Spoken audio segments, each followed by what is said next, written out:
Nos disponemos a recibir el mensaje de Dios en casa. La voz de Dios llega a nuestros hogares por medio de la palabra. CCI en casa.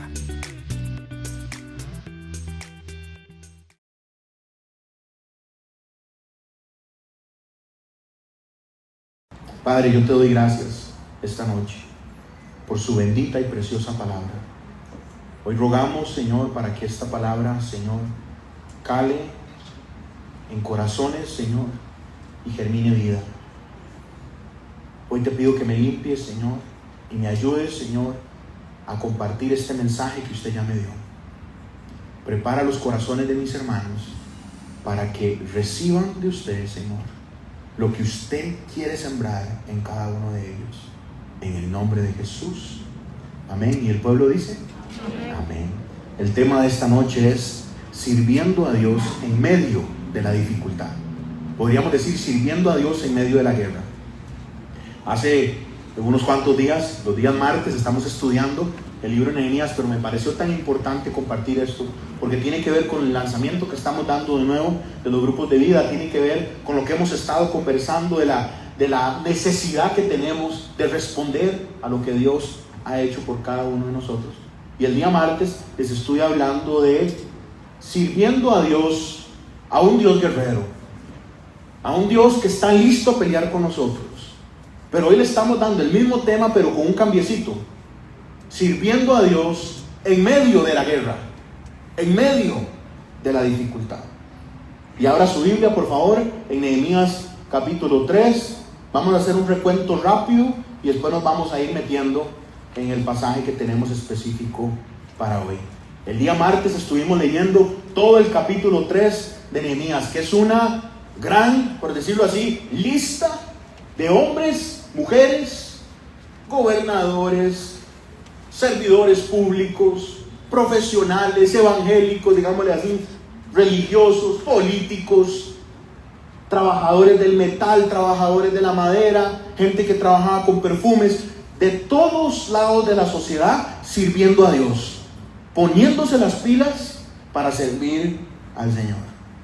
Y vimos la imagen en el capítulo 3 de un pueblo de Dios que está junto, que quiere caminar unido, que no quiere vivir las cosas solo. A veces en la realidad que estamos viviendo nosotros, a veces uno constantemente quiere aislarse, y eso podemos llevarlo a la iglesia. Y Dios lo que quiere es que trabajemos juntos como un solo pueblo, que seamos una sola fuerza. Y en el capítulo 3 vemos al pueblo de Dios trabajando en una sola meta, en una sola misión.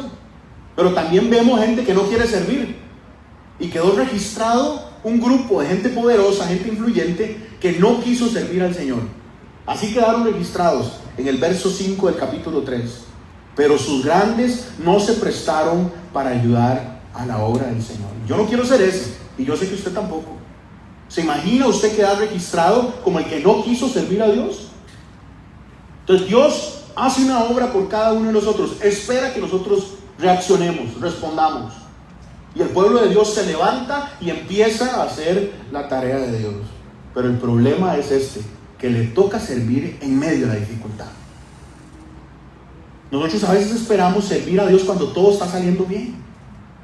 Estamos esperando servir a Dios cuando ya todo está bien acomodado, cuando las cosas están bien solucionadas. Y la cosa es que se sirve a Dios en medio de la dificultad, en medio de la prueba.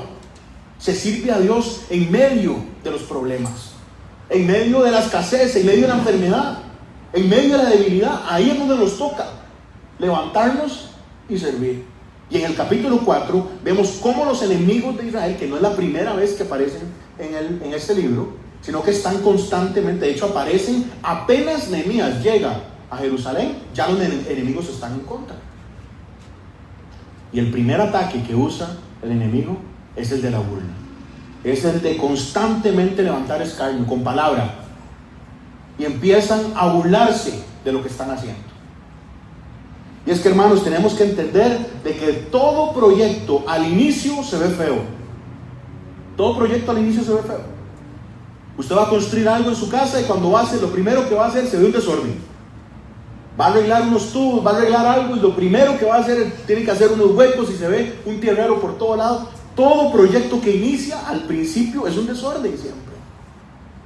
Una persona que trabaja con cabello, digamos, que sabe de belleza, lo primero que empieza no se ve tan bien cuando va a aplicar los productos, pero después se ve excelente. Los ingredientes para hacer algo de comer al principio no son apetitosos, pero lo que termina, el resultado es algo increíble. Todo, absolutamente todo lo que se inicia, todo proyecto que empieza, se ve mal. Y más aún desde afuera, porque los enemigos están viendo desde afuera, no saben lo que estamos viviendo nosotros, no saben lo que estamos pasando, no les interesa y no hay por qué explicarles. Pero el enemigo ve que Nehemías pone a la gente a trabajar, la gente se faja, dice la palabra de Dios que tenía el ánimo para trabajar el pueblo de Dios, y levantaron la muralla hasta la mitad de la altura. Hicieron un enorme trabajo.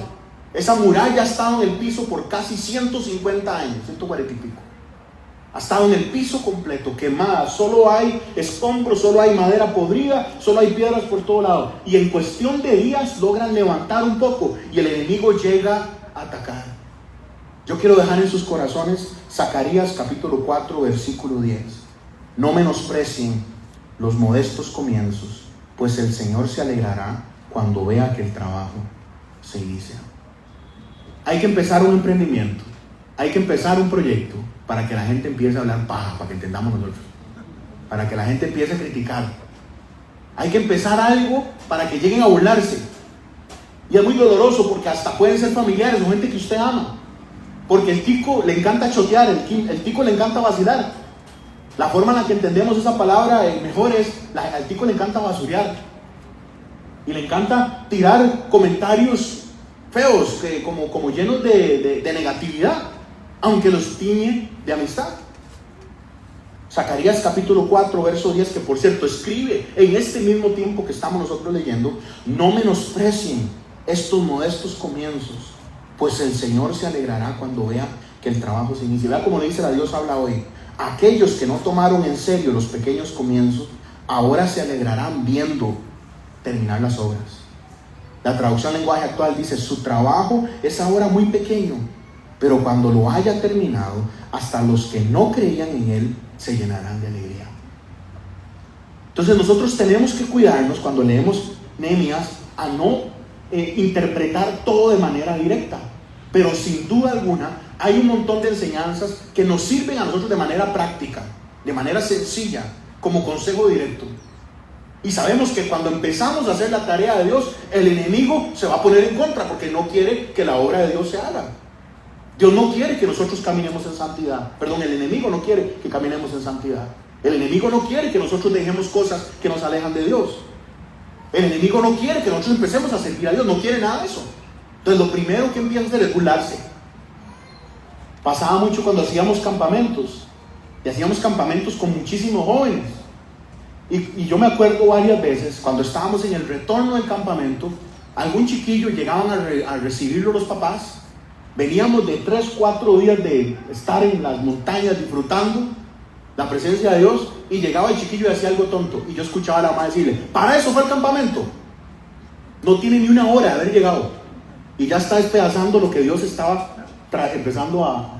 porque pateó una bola, no se me olvida, un chiquillo que reventó el globo de otro por travieso, y la mamá le estaba gritando: para eso fue el campamento, para ser desobediente. Yo me tuve que acercar a mi hermana: tengan paciencia, espere, vamos poco a poco. Pero a veces la gente que está alrededor de nosotros tiene palabras muy hirientes en los inicios de los procesos. Cuando las cosas empiezan, cuando usted empieza una empresa, cuando usted empieza algo, la gente empieza a decir cosas que pueden ser hirientes. Y eso es lo que le pasó a Nehemías. La gente empezó a burlarse. Los enemigos se abajan. Los enemigos se... ok, no me asusté. Los enemigos se alejan para burlarse, y los cobardes que están cerca se bajan del barco porque no quieren jugársela, ¿verdad? Y entonces vemos a las familias algunas del pueblo de Dios diciendo: yo no quiero ser parte de eso, y quedaron registrados como la gente que no quiso ser parte de la obra de Dios. Hermanos, cuando uno empieza algo a veces se ve ridículo. Cuando uno empieza algo a veces se ve ridículo.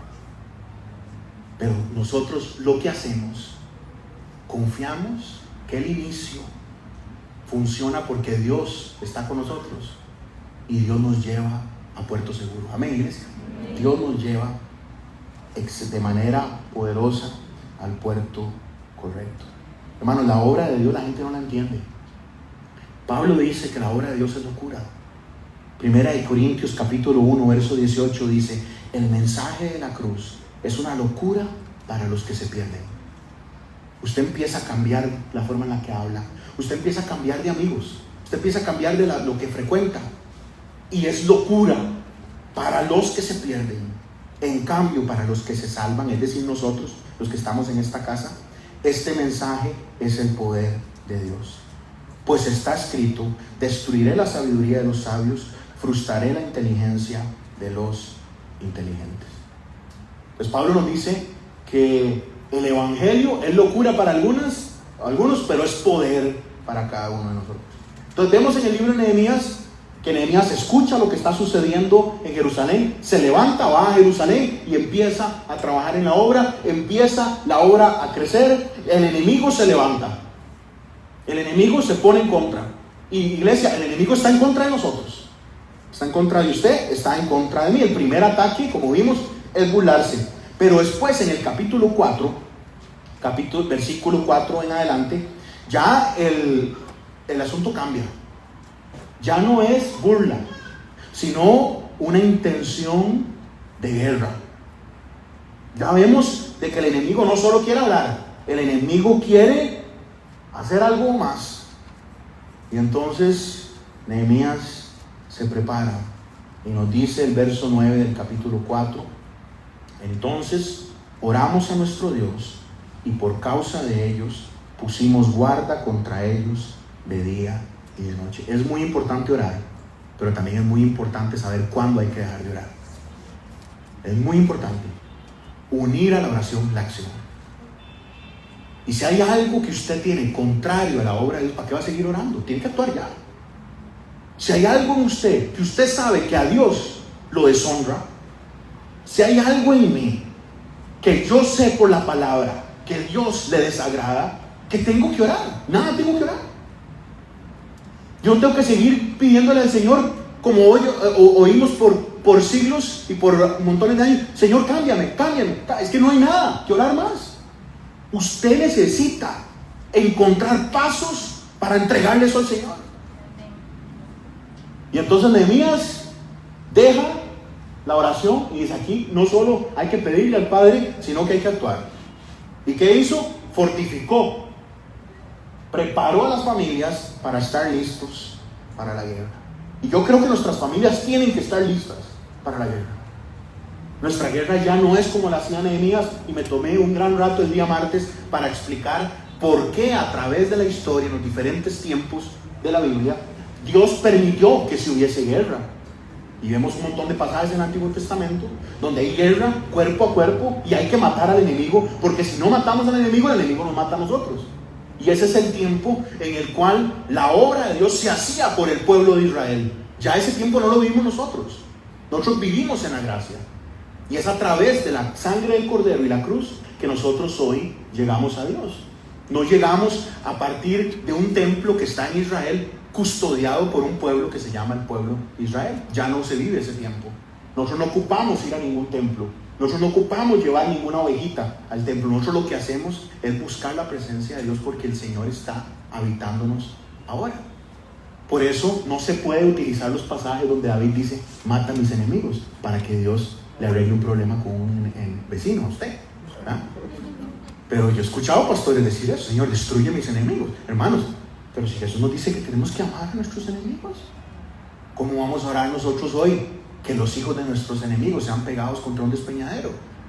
Que dice David en el Salmo 139, que ojalá sean reventados contra un muro nuestros enemigos. Eso se podía orar en ese momento porque había que luchar, había que guerrear para que no lo mataran a usted. Hoy nuestra guerra, nos enseña Pablo, y lo estudiamos 4 meses, nuestra lucha no es contra carne ni sangre, sino contra espíritus. Entonces el enemigo se levanta y empieza a burlarse del trabajo. Y ahora el enemigo se pone a la acción también, y lo que quiere es meter miedo. Ve al verso 10 del capítulo 4. Y dijo Judá: las fuerzas de los acarreadores se han debilitado y el escombro es mucho. O sea, la tarea es muy grande, no podemos edificar el muro, ya la gente está cansada. Y nuestros enemigos dijeron: no sepan ni vean hasta que entremos en medio de ellos y los matemos y hagamos cesar la obra. Pero sucedió que cuando venían los judíos que habitaban entre ellos, nos decían hasta 10 veces cada persona que pasaba por esos barrios, digámoslo para que lo entendamos nosotros, alguien iba a hacer un mandabatillo, alguien pasaba a San José y lo que le decían: los vamos a matar y les vamos a caer encima, y mientras ustedes duermen los vamos a destruir, les vamos a robar todo. Eso es lo que nos está diciendo. Cuando venían los judíos que habitaban entre ellos, les decían hasta 10 veces: de todos los lugares de donde vuelvan, les caeremos sobre ustedes.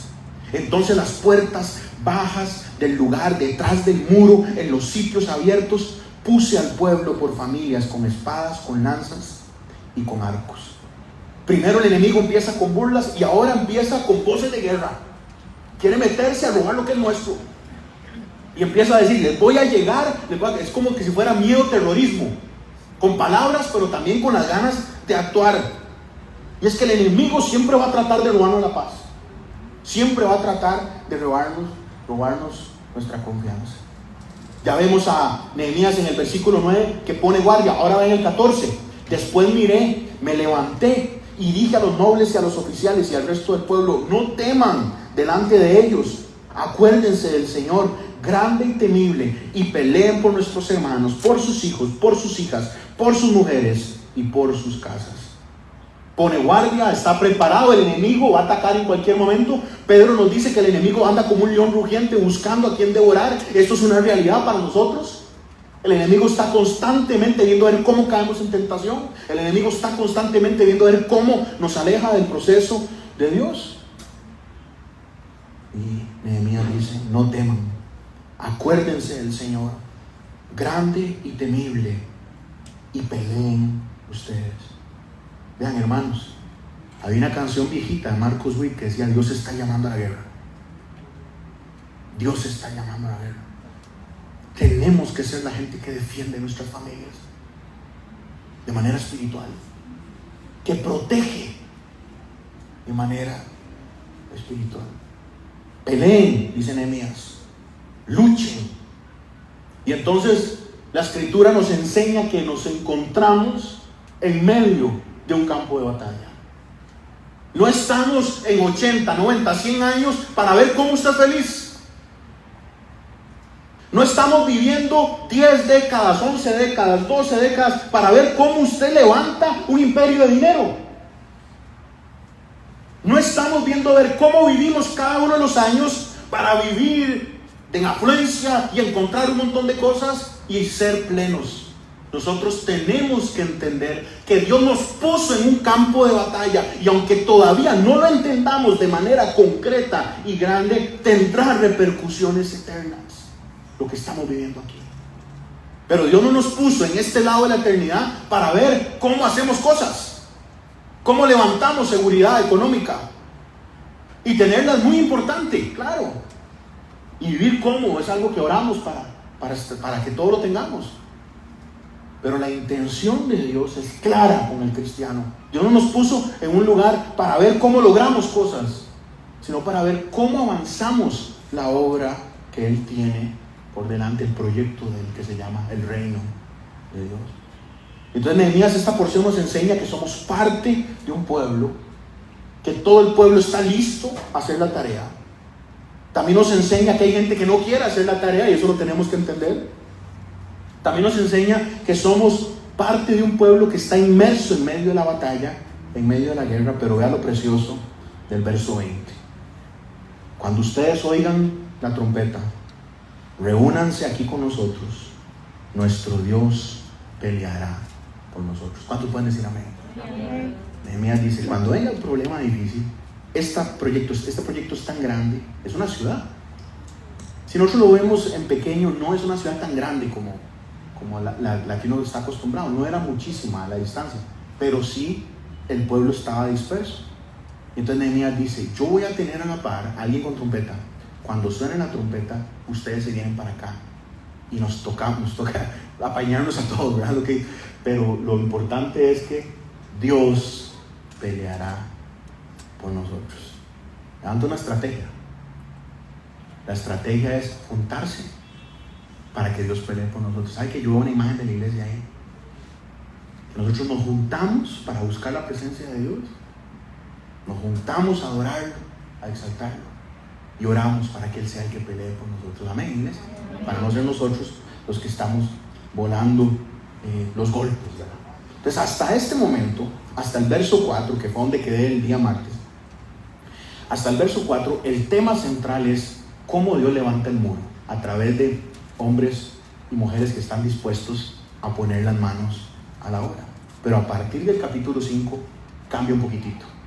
Un muro que está en el piso era el proyecto importante, pero vamos a ver que en el capítulo 6 ya queda listo.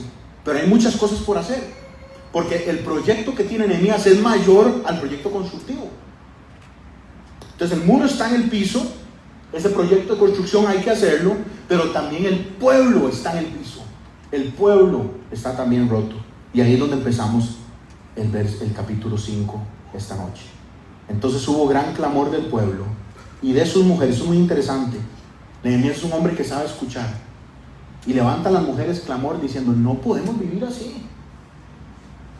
Contra sus hermanos judíos. Habían quien decía, nosotros, nuestros hijos y nuestras hijas, somos muchos, por tanto hemos pedido prestado grano para comer y vivir. Y había quienes decían, hemos empeñado nuestras tierras, nuestras viñas, nuestras casas para comprar grano a causa del hambre. Y había quienes decían, hemos tomado prestado para el dinero del tributo del rey sobre nuestras tierras y viñas. Ahora bien, nuestra carne es como la carne de nuestros hermanos y nuestros hijos como sus hijos. Y aquí que nosotros dimos nuestros hijos y nuestras hijas a servidumbre, y algunos de nuestros hijos e hijas lo están ya. Y no tenemos posibilidad de rescatarles porque nuestras tierras y nuestras viñas son de otro. Este pueblo ha estado bajo Persia y ha estado bajo impuesto alto. Y ahora, además de los impuestos que les había puesto Persia, ahora el pueblo de Dios le metió impuestos a las cosas. Y entonces la gente estaba tan empobrecida y tan endeudada que ellos mismos se pusieron al servicio de la gente para pagar las deudas. Y entonces las familias habían pagado con hijos para que fueran a trabajar sin que les pagaran, para que fueran esclavos, para que les dieran comida. El muro está en el piso, pero la sociedad está en el piso también. Y eso lo estamos viviendo nosotros. Donde socialmente el mundo está roto. Es injusto. Vean el verso 6. Y me enojé en gran manera cuando oí su clamor y estas palabras. Nehemías se enoja un montón. Hay enojo que es válido. Lo hablábamos un día estos en las dosis diarias. Hay enojos que es válido. El problema es que el enojo nuestro constantemente no es válido. El enojo nuestro es chicha, es resentimiento, es ira y es palabras feas que disparamos en el momento menos oportuno. Pero usted se puede enojar de manera correcta si quiere honrar a Dios, porque hay cosas que tienen que producir enojo. El abuso de los niños, cosas que nos tienen que enojar, que nos tienen que mover a un sentimiento de enojo fuertísimo por la injusticia de lo que está sucediendo. Y entonces Nehemías se enoja en gran manera, pero este enojo no es descontrolado. El verso 7, entonces lo medité. ¿Ven el carácter de este hombre?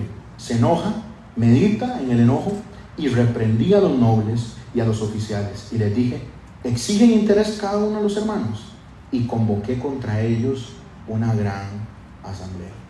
Y vemos a Nehemías levantando un avivamiento, hermanos, pero sin comparación. Un avivamiento donde ya no hay deuda. Usted puede imaginarse la alegría de la gente que debían por un lote, que habían levantado una casa, que tenían todos sus hijos en esclavitud, y a partir de las reformas que está haciendo Nehemías, toda esa gente queda en libertad. Vea lo que dice el 12, no me va a dar tiempo de leerlo todo porque ya el tiempo me está ganando. El 12 dice, y dijeron, lo devolveremos y nada les demandaremos.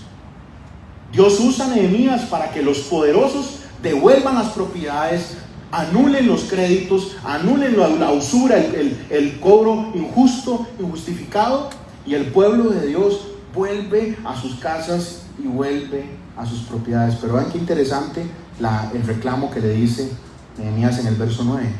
¿No andarán ustedes en el temor de nuestro Dios? ¿No caminarán ustedes en el temor de Dios? Nosotros tenemos que temer tanto a Dios que el amor a Él y el deseo de agradarle es nuestra razón de ser. Escúcheme bien. El temor a Dios tiene que ser la prioridad número uno en nosotros, no porque digan los demás o no la necesidad. Nosotros tenemos que tomar decisiones con respecto al temor que le tenemos a Dios y no la desesperación que tenemos o la necesidad o la preocupación que estamos viviendo. El deseo de agradar a Dios tiene que ser lo más grande. Eso es lo que les está diciendo Nehemías a estos poderosos. Y entonces todos empiezan a devolver. Y podemos ver ahí que Nehemías no solo es un hombre que escucha, es un hombre justo, pero ahora vamos a ver en el verso 14 que es un hombre de testimonio. También desde el día que me mandó el rey, que fuese gobernador de ellos en la tierra de Judá, desde el año 20 del rey Artajerjes hasta el año 32, 12 años, ni yo ni mis hermanos comimos del pan del gobernador. Pero los primeros gobernadores que fueron antes de mí abrumaron al pueblo y tomaron de ellos por el pan y por el vino más, y nos habla de un dineral. Entonces vean lo que pasaba. El que llegaba a ser gobernador de Jerusalén tenía derechos a comida, a plata, a un llamémoslo así, un presupuesto que se le daba porque los demás tenían que pagar para que ese salario se lo dejara el gobernador y para que esa comida se la dejara el gobernador. Desde que llegó Nehemías no tomó eso, porque el pueblo estaba pasando una necesidad fuertísima, no la podía tomar. Y es más, si usted sigue leyendo, usted va a notar que Nehemías nos dice hasta la forma en la que él cocinaba en su casa para que todos comieran, de los que estaban haciendo el trabajo, cocinaran y comieran juntos. Nos habla de la cantidad de animalitos que preparaban, el menú inclusive nos lo dejó claro de qué era lo que comían a diario para la preparación de todo.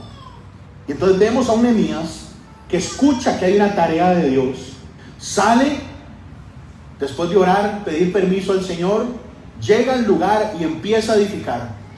Empieza a edificar y encuentra de que todo está en escombros, pero no solo físicos, sino emocionales y sociales. Jerusalén está completamente en el piso, no porque el muro, las piedras estén tiradas, sino porque no hay moralidad.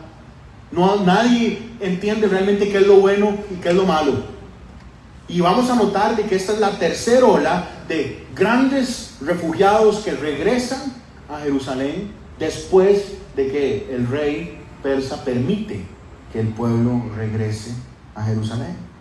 Pero hay muchas cosas por hacer. Y Nehemías se levanta en el versículo 6, en el capítulo 6, y nos dice: el enemigo sigue operando.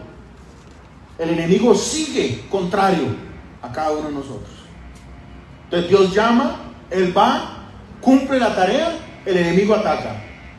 Se da cuenta que no solo hay enemigos de afuera, sino que hay enemigos de adentro. Gente que está siendo injusta con el pueblo de Dios. Pero el enemigo, hermanos, que es externo, no cesa. No cesa. Vean, hermanos, no va a haber día que el enemigo no va a dejar de atacarlos, de atacarme. No va a haber día. Y el día que estemos tirados en el piso, el enemigo no va a dejar de atacarnos, sino que va a buscar más bien patearnos más ahí en el piso. Capítulo 6. Cuando oyeron Sanbalat, Tobías, Gesem el árabe y los demás de nuestros enemigos que yo había edificado el muro y que no quedaba en el portillo, aunque aquel tiempo no había puesto las hojas de las puertas, Sanbalat y Gesem enviaron a decirme: ven y reunámonos en algunas de las aldeas en el campo de Ono. Mas ellos habían pensado hacerme mal. La primera estrategia era burla. Ahora la estrategia es ver cómo lo engañan para traerlo, para matarlo. Enviaron contra él cartas. Vamos a ver de que 4 veces envían cartas. Verso 8. Entonces yo envié a decirle: no hay tal cosa como dices. sino que tu corazón lo inventa. ¿Qué hicieron los enemigos? No lograron sacarlo de la ciudad para matarlo. Entonces mandan una carta abierta que dice que Nehemías es un traidor y lo que quiere es coronarse rey de Jerusalén. Nehemías contesta: no hay tal cosa como dicen. Es más, hay una versión que dice, eso ustedes lo están inventando, sino que de tu corazón tú lo inventas. Porque todos ellos, verso 9, nos amedrentaban diciendo: se debilitarán las manos de ellos en la obra y no será terminada. Yo no sé cuántos de ustedes se sienten cansados y llega un momento en el que ya no hay ánimo, ya no hay fuerza física ni emocional. Porque una cosa es estar cansado físicamente, pero una enorme es estar agotado emocionalmente. Que es que usted, aunque duerma, aunque descansa, no sale de ese cansancio. Porque si usted está cansado físico y come bien y se hidrata y duerme rico, al día siguiente usted se va a sentir un poco mejor. Pero si el cansancio es emocional, es espiritual, vea, no se levanta. Ni con una sopita de pollo, nada lo levanta. No hay nada que se lleve ese cansancio. Y entonces ellos nos amedrentaban, dice el verso 9: se debilitarán las manos de ellos en la obra y no será terminada. Y usted sabe que Nehemías no refuta eso, porque Nehemías sabe que la gente está cansada. Pero ¿qué es lo que hace Nehemías? Vea, por favor, vea el verso 9. Ahora pues, esta es una de las 14 oraciones de esta carta, de este diario, porque esto casi que es un diario, de este libro. Esta es una de las más pequeñas, y yo quiero que quede sembrada en nuestro corazón. Ahora Dios fortalece nuestras manos. Ahora Dios fortalece nuestras manos. Ha llegado hasta el punto donde usted está solo pidiendo eso. Señor, ayúdame, por favor, ya no puedo más. Señor, ayúdame. Nehemías, ante el ataque continuo, no se pone a ver cómo pelea, sino que ora. Señor, ayúdame. Ayer empezamos un tiempo de oración. Vamos a tener 31 días de oración como iglesia. Todos los días a las 10 de la noche, unos cuantos minutos. A mí me hubiera encantado que lo hiciéramos en presencial, pero es un desastre el tema a las 9 de la noche, las restricciones y los horarios, todo el asunto. Y vamos a usar la posibilidad de hacerlo virtual. Pero a las 10 de la noche nos reunimos a orar. Nehemías dice: ante el ataque, Señor, fortalece mis manos. Ya el enemigo llegó a burlarse. Uno de los enemigos les dijo: qué bonito ese muro, si un gato se le para encima se les va a reventar. Eso. Y así hay gente que llega: muy bonito lo que está haciendo, pero y burla. Ya trataron de atacarlo con miedo, decirle: lo voy a matar. Y algunos de ustedes han sufrido ese ataque del enemigo. Se va a enfermar, no va a salir, no hay dinero para lograrlo. Y es un ataque constante del enemigo. Porque nosotros tenemos 3 fuentes de enemigos: Satanás mismo y sus demonios, el mundo que nos es contrario y que hoy en día está atacando de un montón de formas, y tercero, nuestra carne. Entonces tenemos enemigo espiritual, enemigo social, por decirlo así, el mundo que es contrario, y nosotros mismos, que un día nos levantamos con una actitud autodestructiva, negativo contra nosotros mismos. Nehemías dice ante el ataque: Señor, fortalece mis manos. Primero le levantan mentiras, luego le dicen que lo van a matar, luego dicen: venga para decirle algo, pero lo que quiere es matarlo. Luego mandan una carta diciendo de que él es un traidor, y ahora vean lo que van a usar, y con esto ya voy aterrizando esta noche. Versículo 10. Luego fui a casa de Semaías, hijo de Laía, hijo de Mehatabel, porque él estaba encerrado, el cual me dijo: reunámonos en la casa de Dios, dentro del templo, cerremos las puertas del templo, porque vienen para matarte. Sí, esta noche vendrán a matarte. Nehemías fue a esa casa. Cuando nosotros leemos en español no se nota, pero cuando nos devolvemos al original notamos que Nehemías va a esa casa porque pareciera de que ese hombre está enfermo y no puede salir. Para que lo entendamos, no es como que estuviera en cuarentena. Está enfermo y no puede salir. Posiblemente está diciendo que tiene algún impedimento de movimiento. Eso lo perdemos en el castellano. Pero entonces Nehemías va a este hombre que tiene la fama de ser profeta, y le dice: a usted lo van a matar hoy, vamos a la casa de Dios. Verso 11. Entonces dije: un hombre como yo ha de oír. ¿Y quién que fuera como yo entraría al templo para salvarse la vida? No entraré. Y entendí, ojo a esto, que Dios no lo había enviado. ¿A cuántos el Señor le ha dado el entendimiento en algún momento por una palabra que un irresponsable dice que es de Dios y que es humana, o hermanos, con todo cariño y respeto, o hasta el mismo diablo? Y entonces este profeta le dice: usted lo van a matar, vámonos y nos metemos en la casa de Dios y ahí nos acuartelamos, ahí nos quedamos seguros. ¿Y qué es lo que dice Nehemías? ¿Cómo voy a entrar yo? Nehemías conoce la palabra de Dios. Nehemías sabe que nadie puede entrar al templo, nadie puede entrar al lugar santísimo, solo los sacerdotes. Y él no es sacerdote. Si él entraba por el poderío suyo, le iba a pasar lo que le pasó a Ezequías.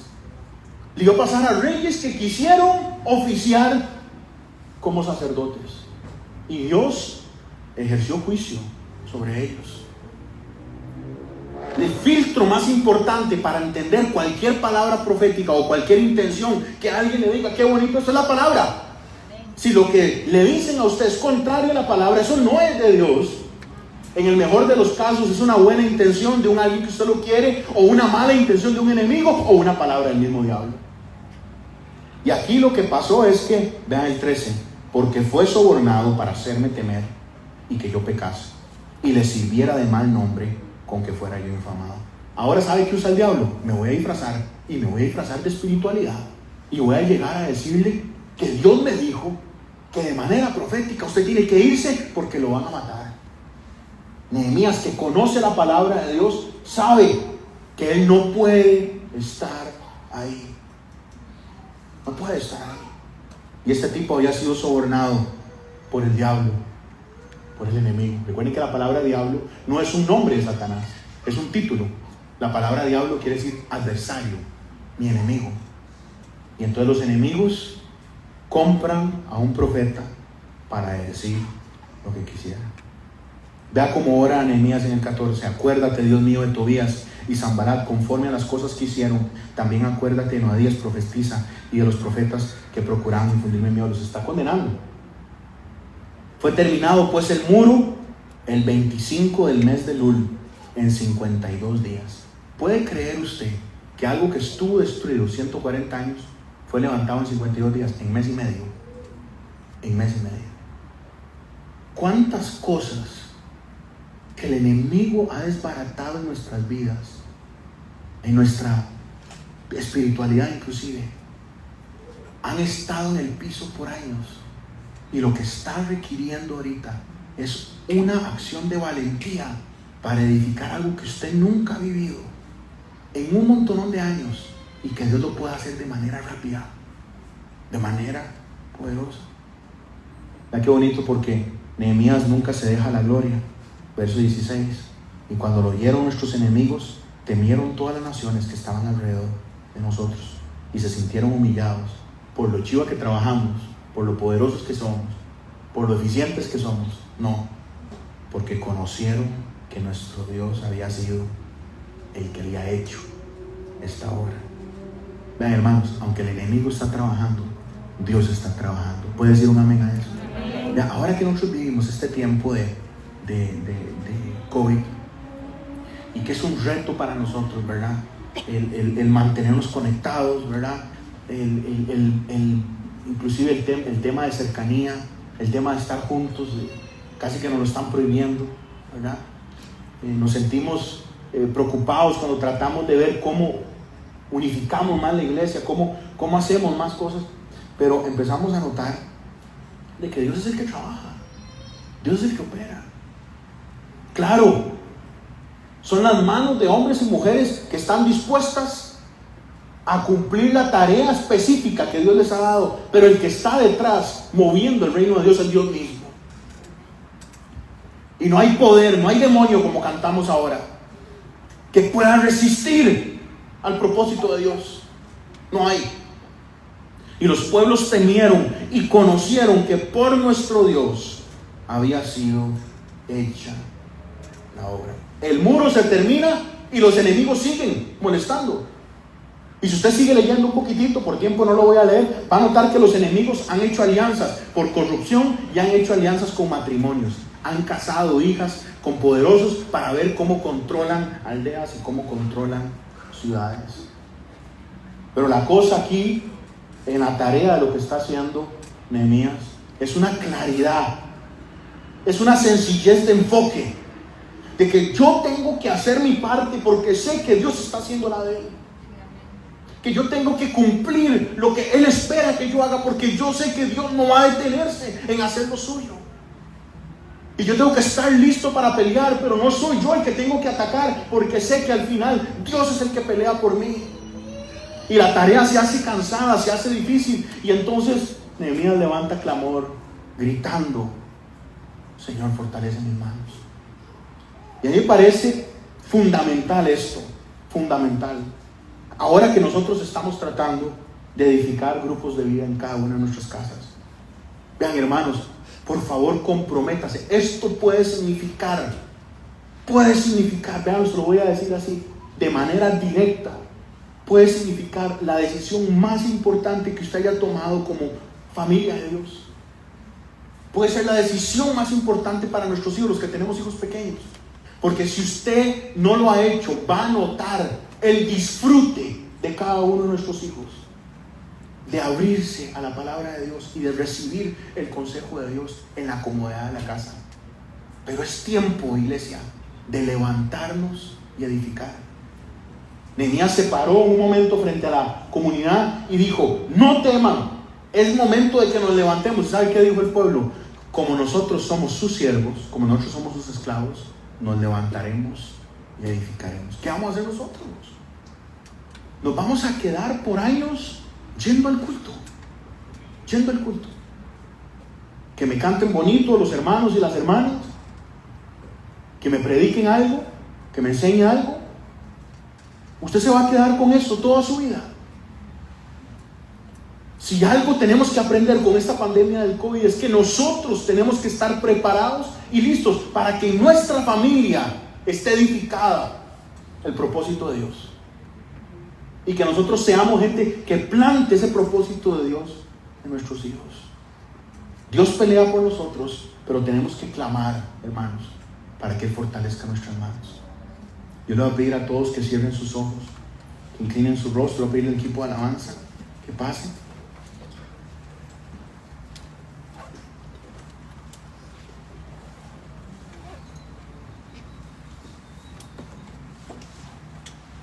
Y yo les he estado tratando, hoy traté de hacer esta misma idea de lo que hemos estado trabajando los días martes, que en lugar de una predicación es más que todo una observación al pasaje desde el punto de vista de qué es lo que el Señor tiene, qué espera que Dios, el Señor, que yo haga. Porque si nosotros podemos escuchar mensajes muy lindos, hermanos, y hay predicadores y predicadoras formidables que nos hacen sentir bonito y que nos emocionan y que tienen su utilidad en su tiempo. Pero el tema, que lo que transforma una vida es la palabra de Dios, únicamente. Y vemos en esta preciosa historia no una maqueta de cómo ser un hombre perfecto siguiendo a Nehemías. No, hombre, hermanos, no lo podemos leer así. No podemos ver cómo yo me parezco más a lo que esto. No, porque Nehemías lo vamos a ver tomando posiciones que solo las va a poder cumplir Jesucristo. Usted va a poder leer conmigo en unos cuantos capítulos que los sacerdotes van a bendecir esa muralla como se bendecía un artículo del templo. La van a declarar santa. Y hermano, lo que vemos ahí es una imagen preciosa del reino venidero, donde todos seremos santos delante de Él. Hay un momento donde Esdras abre el libro, empieza a predicar día tras día tras día, de sol a sol, hermanos, y el pueblo recibiendo la palabra. Vemos este avivamiento que leímos hoy, donde no hay deudas. Eso, hermanos, no lo vamos a vivir. Eso sería un idealizar el libro. Eso no lo vamos a vivir en nuestro tiempo aquí en la tierra, pero lo viviremos cuando el rey que está sentado es Jesucristo. Y el verdadero Nehemías, que es Dios consuela, significa el nombre Nehemías, que es Jesucristo reinando con poder y autoridad sobre todo cuanto existe, de manera palpable en la tierra. Entonces nosotros tenemos que tener ese chip de aprender y apagar cuando leemos Nehemías, porque hay un montón de cosas que aplican directamente a nosotros, pero nosotros no podemos orar como él oraba en contra de los enemigos, porque hay un montón de cosas que tampoco nos aplican. Pero lo que sí quiero que sepan, hermanos, esta tarde, esta noche, que estamos prontos a edificar grupos de vida en nuestra casa, Dios tiene una expectativa con que usted sea un edificador de la obra de Dios. Hermanos, en su casa es el primer grupo, con la gente que está alrededor de nosotros es el otro. Acá en la iglesia, con la gente que Dios, el círculo de acción que Dios le ha dado. Es tiempo de levantarnos y edificar, hermanos. Es tiempo de levantarnos. Es tiempo de levantarnos y construir. Pero yo le voy a decir algo. Va a ser difícil que usted levante algo con un brazo todo roto ahí, con un brazo todo quebrado. Le voy a decir algo, hermano. Dios quiere edificarnos a nosotros primero, creo yo, en lo sencillo y en lo básico. Usted quiere seguir cargando sus resentimientos, sus heridas. Dios quiere edificarla a usted. Él vino para darnos vida en abundancia. ¿Por qué queremos vivir en una vida que no sea abundante? ¿Por qué? Olvídese que abundancia es dinero, porque vea que los hombres y mujeres que tienen dinero son los más infelices del mundo.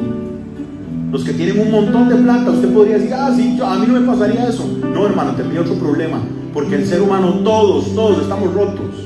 Todos estamos rotos. Los que ocupamos plata, los que tienen un problema, los que no ocupan plata tienen otros problemas y normalmente son más graves. Son más graves. Los que Dios ha bendecido con la capacidad de inclusive darle trabajo a otros, o los que han levantado emprendimientos, o los que se están moviendo en sus carreras, sirviendo a otros, como si fuera el Señor, como dice Colosenses. Todos, absolutamente todos, tenemos la misma necesidad de un redentor. Pero hoy Nehemías nos enseña que, hermanos, tenemos que servir en medio de esa guerra. Usted no puede quedarse esperando a que los enemigos se calmen, porque, amigos, nunca van a parar. Nunca van a parar. Es tiempo de levantarse y edificar. Es tiempo de levantarse y empezar a caminar. Eso es como que si usted estuviera perdido y por lo menos empieza a caminar, por lo menos empieza a avanzar hacia algo, empieza a moverse hacia algo. Como decía Martin Luther King, por lo menos arrastre, pero avance, no se quede en el mismo sitio. Así que hoy venimos delante de Dios, sabiendo de que el propósito de Él es bueno, pero vean, hermanos, sabiendo que el enemigo tiene ganas de destruir, tiene ganas de atacar, pero Él no va a ganar. Padre, hoy te damos gloria por esta preciosa palabra que hoy leemos, Señor, y que simplemente observamos, y que la palabra por sí misma, Señor, sin que le añadamos nada, Señor, nos da oro, Dios. Hoy oramos, Señor, sabiendo que el enemigo ataca con burla, sabiendo que el enemigo ataca con temor, con engaño, con mentira, Señor, con falsa espiritualidad. Pero hoy sabemos que usted pelea por nosotros, Señor, y que no hay demonio, que no hay enemigo, Señor, que pueda resistirse ante el poder de su nombre, Señor. Hoy nos acercamos a un Dios que pelea por nosotros. Señor, fortalece nuestras manos para que sigamos haciendo la obra en medio de la dificultad, Señor. Opera en medio de nosotros. Yo le voy a pedir que entonemos esta canción una última vez. Y si usted está viviendo guerra ahorita, cántelo con todo su corazón. Levante clamor con todo su corazón. Quiero vivir cerca de ti, que sea real el cielo en Si usted puede ponerse en pie, le voy a pedir que se ponga en pie. Quiero escuchar los ángeles cantar a una voz. Aleluya, Santo, Santo, Dios poderoso, gran yo soy. Tú eres digno, no hay otro, poderoso, gran yo soy. Gran yo soy.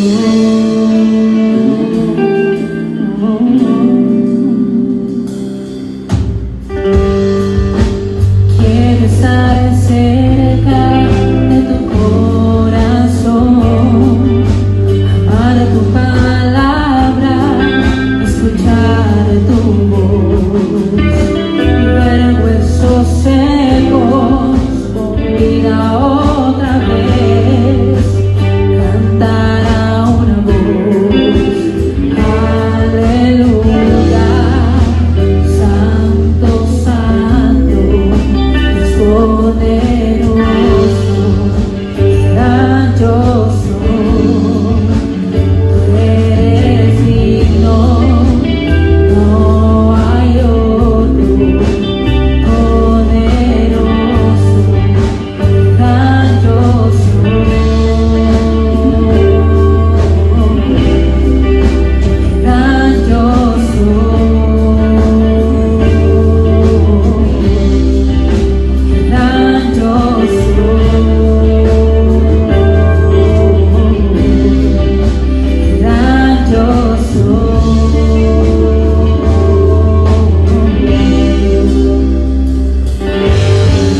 La tierra temblante, los demonios huyen al mencionar el nombre del Rey de Reyes. Ninguna potestad nada resistirá la presencia y el poder del gran yo soy. El gran yo soy. El gran yo soy.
temblante, los demonios huyen. Padre, sabemos que no hay enemigos, Señor, que pueda derrotar, Señor, tu obra, Señor.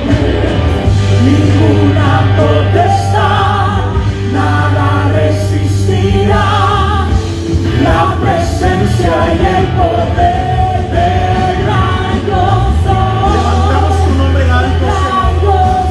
Y no hay enemigos, Señor, que se levanten más alto. El gran yo soy, el gran yo soy, el gran yo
nosotros vivimos, usted es el que pelea por nosotros.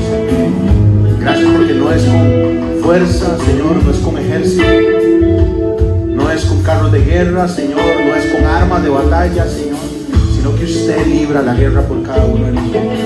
Padre, sabemos que cada uno de nosotros está viviendo, Señor, oposición en algún área de su vida. Hoy oramos en contra de Satanás y sus demonios.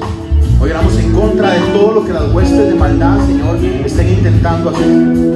Padre, hoy oramos para que las presiones del mundo no nos afecten.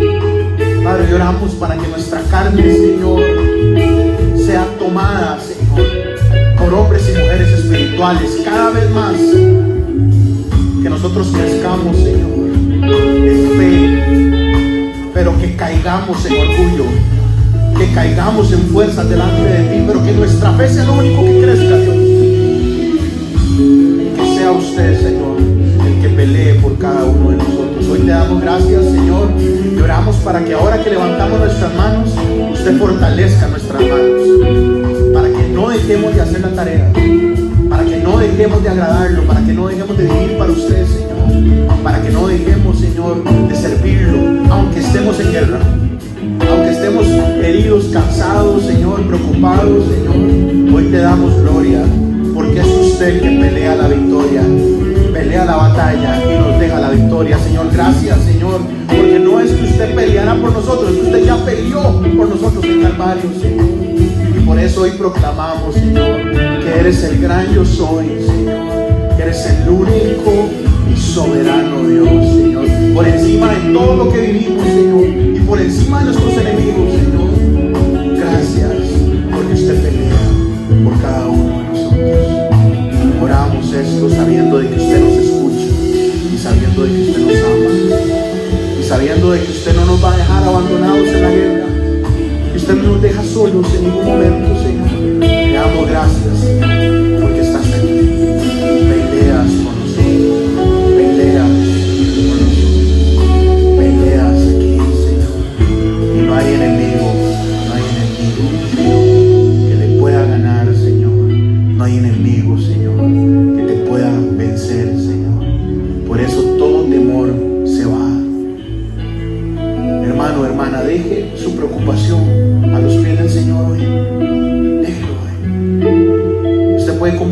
alguien psicoseado o ansioso por todo lo que oía Nehemías, lo vamos a matar, venga, lo vamos a... Puede estresarse por todo eso que está sucediendo, o decidir confiar plenamente en el Señor. Yo decido creer, iglesia.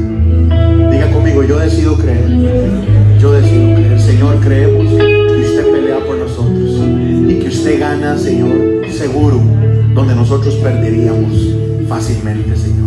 Gracias porque usted pelea la batalla por nuestra salud física, emocional, espiritual.